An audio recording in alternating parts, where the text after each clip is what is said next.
we head into 2016, we're going to be doing quite a range of new education forums for the industry and, of course, for the wider digital community.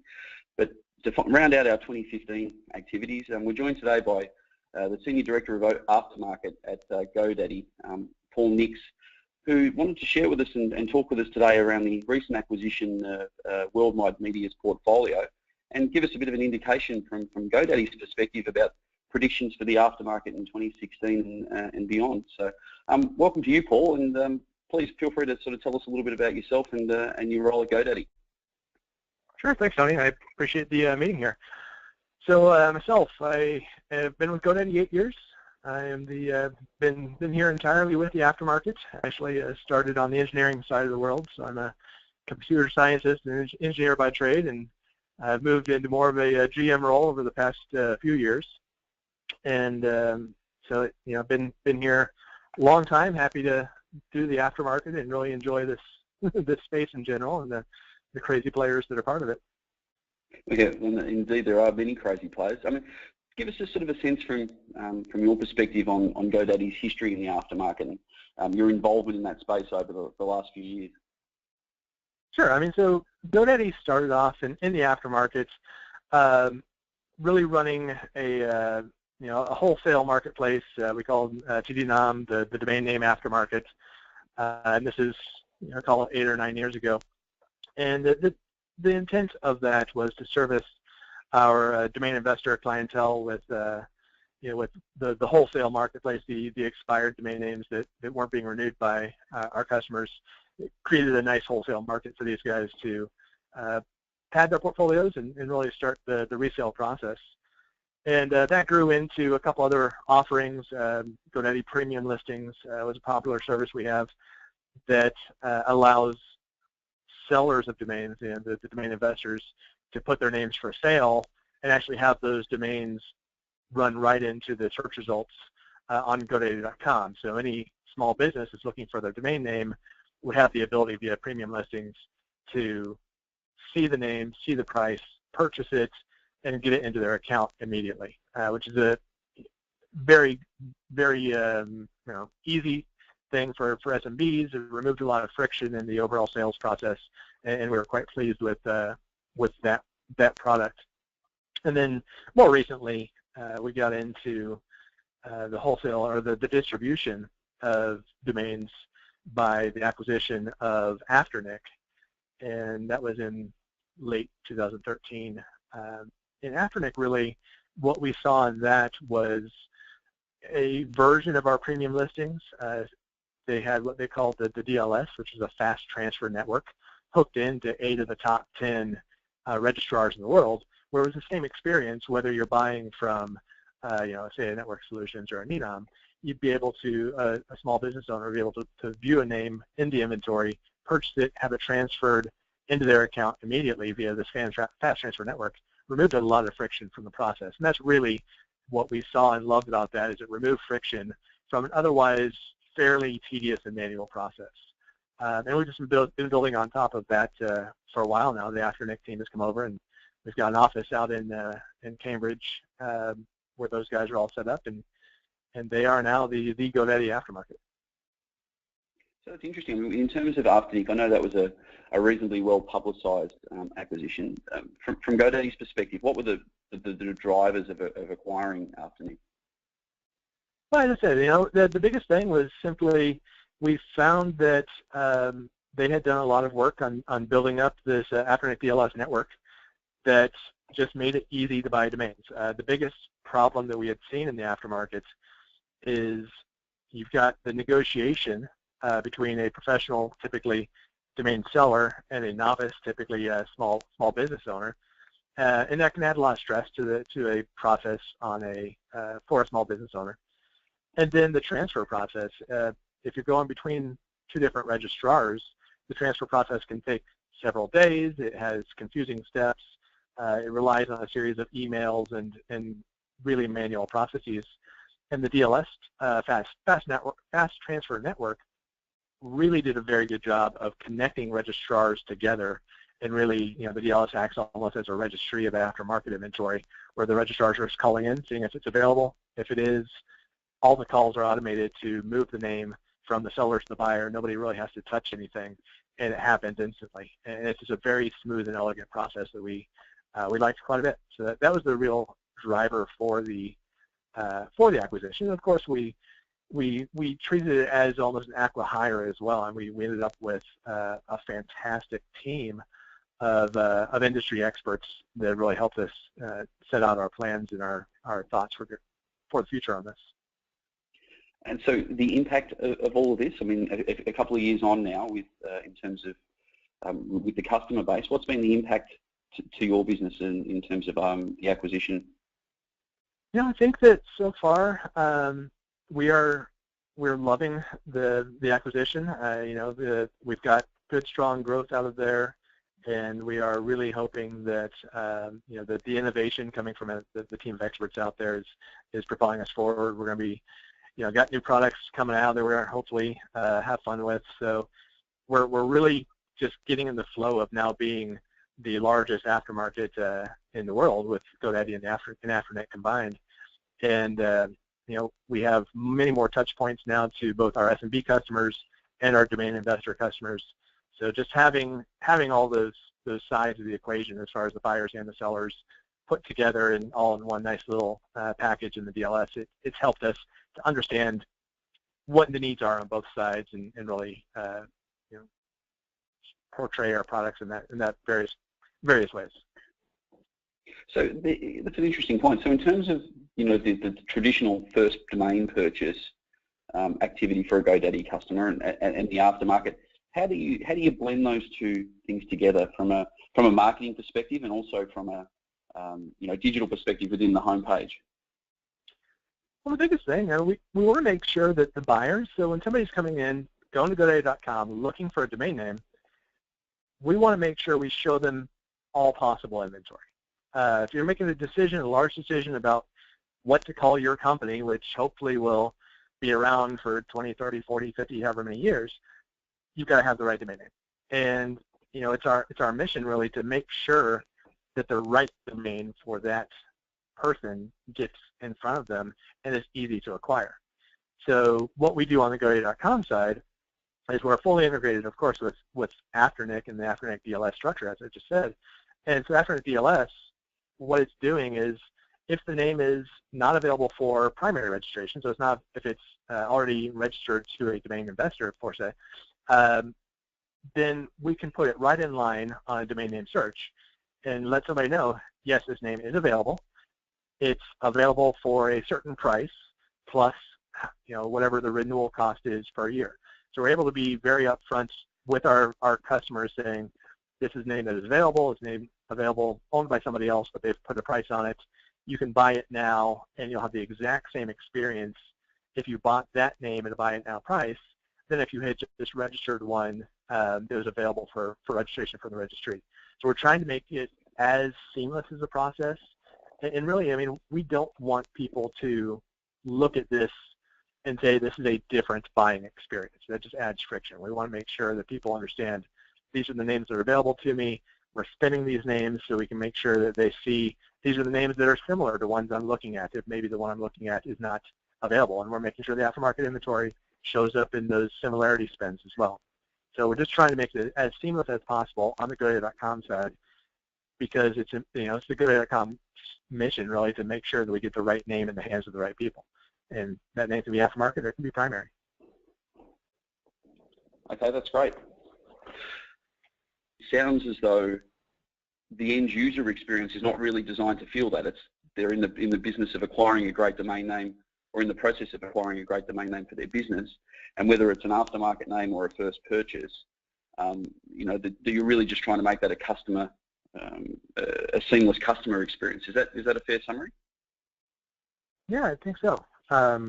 The intent, as you've described, is just to make sure that it's the same experience, regardless of where the inventory or where the name lives today. And what's been the feedback from customers? I mean, has that been something that they've embraced and found to be simple, or is the differences in pricing, for example, been a little difficult for them to understand? We're still trying to get out there and and educate. I think it's going to be a long process to show somebody results. For instance, one domain at $2,000, right in line with other domains at $10 per year. It's a bit of a shock, and so we have our customer care center that is full of trained reps that are able to explain why some domains have more value than others, and it's an ongoing thing. I think that although people understand domain names and then understand their usage, that is fully ingrained. The domain buying experience is not fully ingrained in the world, around the world yet. So there's still quite a bit of training to do, letting people know why domains are priced the way they are and why some can have a higher price than others. As far as the experience itself goes, I hope that it is catching on. We continue to grow the amount of inventory we have that is priced at buy it now prices. There's still a significant amount of the aftermarket that is not priced, so it forces users to go into a negotiation, and we try to make that as easy as possible as well. We're fully aware that some investors don't and will never want to put a price on their domain name. You want to make sure that they as investors get maximum value. So we have to straddle the line between really pushing on sellers to put buy it now prices on their inventory so that they can increase the likelihood that somebody is going to buy it immediately, as well as understanding the make offer scenario and how to make a smooth negotiation process between two parties. That's interesting. So in terms of the trends over the last couple of years, have you seen that you've had far more success on the buy it now, or when the price is actually published? The sell-through rate is absolutely higher on buy it now, but the sales price is typically a little higher on the make offer. So it really kind of depends on how you want to position your inventory. As sellers ourselves now, with the portfolio from that we just acquired, as well as the previous portfolio we acquired, our own experience is that we're putting buy it now prices on the vast majority of our domains, because honestly we just want to make sure that we get those assets into the hands of SMBs, and the easiest way to do that and the best way for them is to have buy it now prices on it. Which makes sense, and a perfect segue. So let's talk about the last week's acquisition of the Worldwide Media's portfolio. I mean, Mike Birkin's a well-respected guy within the domain name industry and a well-publicised domain investor himself. I mean, what can you tell us about the makeup of the portfolio and why you found it so attractive? Sure. Well, it was 70,000 domains, roughly 70,000, and the real Mike had spent many years, the better part of 15 or so years, building this portfolio. And obviously he's well known in the industry, has a great eye for domains. And what we liked about it, and what we still like about it, is that it's varied. It's not really heavy on one particular niche or industry. It's instead pretty well broadened out. There are a bunch of numeric domains with the explosion in China aftermarket activity. The numerics are selling quite well, and then there are the one-word killer domains and the two-word industry domains. It really runs the gamut of types of inventory, and that was quite valuable for us. And so the plans then, I mean, that's interesting and not surprising, I guess, given Mike's experience, that it is so diversified. How do you then streamline that message to the customers about the availability of these names, given that they're not all in a particular niche? How do you then get that to your extensive customer base? Well, I think that the customers we're really trying to hit with these are the ones that are doing their searches on GoDaddy.com. So what we're doing is we're making sure that these names are, as soon as we get them, we're pricing them as quickly as we can. And we're actually in that process now. I've been approving pricing as throughout this week and last week.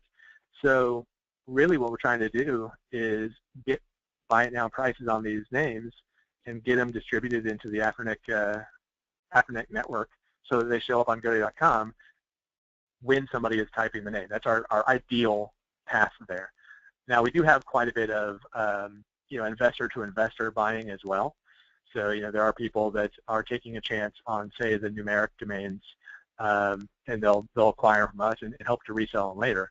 But that's a smallish portion. The vast majority of our sales are going to end users, and these are folks that they're either going to GoDaddy.com or they're coming in through the domain lander itself. So we'll have these names parked and have a for sale link on the park page. We'll get a lot of inbound leads that way to sell these portfolios as well. So I guess from what I'm sort of hearing from you, Paul, is that despite the fact that there is a monetary value to the organisation in acquiring the portfolio and therefore on selling them to the users, it really sounds like you're trying to make these domains available and get them into the hands of GoDaddy's customers so that they're using them rather than as a sitting on the portfolio to let it mature yourself. Is that right? No, absolutely. That's we came out with that mission after the first real portfolio acquisition we did back in April, formerly the Marchex portfolio. What we did is we said at that time, our mission here is to get names that had underexposed in the market and get them into the hands of our SMBs. And the best way to do that is pricing them and putting them into the network, making them available. Often these names were held for max value by the previous owner, and we don't hold to that strategy. We prefer to get them priced and get them out there. So, I mean, it's interesting you bring up the April acquisition. I mean, what experience have you seen with the portfolio from Marchex and the uptake from new customers? So I think that we did we did well at the beginning as far as, and this is true for either of the acquisitions really, is really looking at the backfill of previous leads and people who have inquired and weren't able to get the names.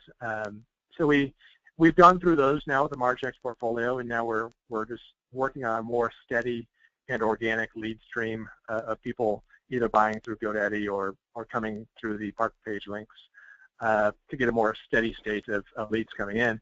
And with the Worldwide Media portfolio, same thing. Right now we're just more or less working on the leads that were already in the queue, or leads, people who have come out and said, hey, a year ago I offered some money for this domain. Do you have a different idea on it? And so that's really what we're working on today. And we expect over the next couple of months that's going to steady off, and we'll have a much more normal lead stream on those. And is this, from your perspective, likely to be something that GoDaddy seeks to do moving forward in the future, and in terms of acquiring a lot of those domain investor portfolios, the ones that make sense, and indeed getting them out into people's hands? Is that sort of one of the future directions for your organisation? Well, we've done it twice so far. I'd say that the biggest caveat there is the makes sense part. Really for us to do something on this scale, it has to, it has to make economic sense, of course, but it really has to be the right blend of domains and the right types of domains that we think our customers will be buying. So it's, we're going to look at opportunities in the future on similar portfolios, but there aren't that many portfolios that kind of fall into the range of the Worldwide Media and Marchex. Those are very special portfolios, and they were unique. So I don't see this happening often, but at the same time, as they come up, I think that if they make sense, we would act. Makes sense. Let's sort of switch. I know that a lot of the members within the DNA are focused somewhat on the new top-level domain program. From your perspective within the aftermarket, have you seen, I guess, first of all, any impact that the new TLD program has had in the aftermarket? And I guess as a second element to that is, have you seen any new top-level domains within being offered within the aftermarket as yet? Well, they're certainly being offered. I'm not seeing a lot of sales at this point. I know that there are sales that are happening through our network and others, but they're sporadic. So I don't think that the retail market, as far as the end user buyers, has really kicked in to see the value of potentially a shorter name with a more precise TLD extension than maybe a longer in the traditional TLDs. So I don't see it happening at the level that I believe it will in the future yet. So that's, I suppose that's as diplomatic as I can be about that. It's just not, the sales are not strong on the aftermarket yet. But I don't think anybody who really follows the space would think that 1 year later or 2 years later that there would be a strong aftermarket. I think that the play should absolutely be for 5+ years on these. I guess the second element of the question was, you mentioned before, as you were providing that seamless experience of first purchase and aftermarket domains to your end user. I imagine one of the challenges was around the discrepancy between the pricing. Has the fluctuating or the different prices between some of the new TLD extensions, do you think that that's helped to soften the distinction between a firstpurchase.com and an aftermarket name? I think that it has absolutely given more results in line with different pricing. So now we're going to, if we say we show 10 similarity spins, and 2 of them are aftermarket names, and say 5 are new GTLDs with $70, $80, $100 renewal prices, etc. I think that it at least shows that there is value, or that domains have different values more than just the $10 that we're used to per year. I think that the new Gs have been able to at least set the expectation with consumers that it's not one price for one domain. It's instead, each domain is unique in its own right and can have a different pricing based off of the TLD or the SLD TLD combination. Okay, yeah, that's interesting, because there are many different pricing structures, within new GTLDs, and it's interesting to hear that perhaps that's just helped customers to understand that all domain names are not necessarily, the same price. Paul, from your perspective, let's take a sort of a future sort of glance here, or perspective here from 2016 and beyond. For the domain investor community, do you see the impact of new TLDs, impacting things like their portfolio values, or do you see a change in the aftermarket as a result of 2016? As a result of new TLDs moving forward? I think really what we're looking at for 2016, I think it's early for the new GTLDs to catch on in the traditional Western country buyers. I think that what we're going to be seeing in 2016 is a continuation of really what's happened in the past couple months, call it the last quarter of 2015, which is we're seeing entire new regions that are opening up to the aftermarket.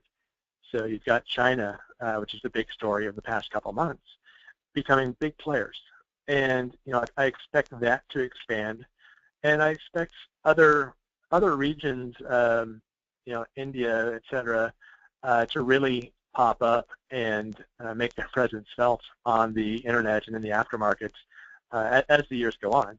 And what's going to happen is each of these different regions is going to adopt the Gs in a different way. I think that the United States and Canada, the traditional Western countries, have really already adopted .com, and they're going to look at the new Gs as an alternative if the .com is not available. And I don't necessarily see that being the case when you talk about new countries that are coming in. So I don't think that China, for instance, is as ingrained with the .com as the other as the U.S. is. So you're going to see different buying patterns from there. Maybe they'll be more likely to buy the .xyz, for instance, than even a .com, if the numbers or the character set is correct for what they're trying to accomplish. So that's really the shift we're going to see. It's going to start internationally. It's going to start with a different buyer profile that's really driving what they're looking, which will the investors will then pick up on and shift the aftermarket that way. So that's a really interesting point. So on one angle, we're talking here about different regions adopting new top-level domains in a different way, for example, than the US, which in part could be to do with their country code TLDs, which are often the dominant brand within the country. What about from your perspective in terms of let's take a generational view here? Do you see a difference in perspective in Generation Zs or millennials or whatever we like to call them, and the way that they adapt into new TLDs and indeed the aftermarket? There's certainly something there. I don't think that my crystal ball is quite that clear with the millennials and beyond as far as what their activities will be. I do think that the norms that are followed are still going to be pretty tightly ingrained with the regions that they're in. So I have a fairly strong opinion that millennials growing up in a traditionally .com world will continue to use .com because it's what they know, and I don't see that them being younger or newer to the internet really is going to change that. But I think that as you get into what other folks are using, then there will be there. I mean, plenty of people have used some alternate ccTLDs to launch businesses. I know that .io has been popular with startups, and there are other TLDs that are kind of hot every now and then, the .ly, et cetera. But those really have been the outliers. I think that people will grow into a region, and the regions will determine which TLDs are really the ones that they're using, and that's really what the fight is for right now. I think with the NewGs is getting a niche or a region, using them, and then also applying, to other niches within the more traditional .com stronghold, as far as a locality. So you talk about the geos, the .londons, et cetera. I think that they're going to fight for the ccTLD space, and everyone else is just going to fight for and go for what the region is looking for. Okay, it's an interesting perspective. And just on that, sort of final question for today is, I know that a lot of people within the DNA are members or are highly integrated with ccTLDs. At the moment, what's the aftermarket like for ccTLDs within GoDaddy, and how's that been playing out for you over the last few months? The ccTLDs, they aren't as strong of sellers in the aftermarket right now. Many of the countries are imposing restrictions on who can purchase and who can own ccTLD. So in those countries where there are heavy restrictions, of course, the aftermarket is severely dampened.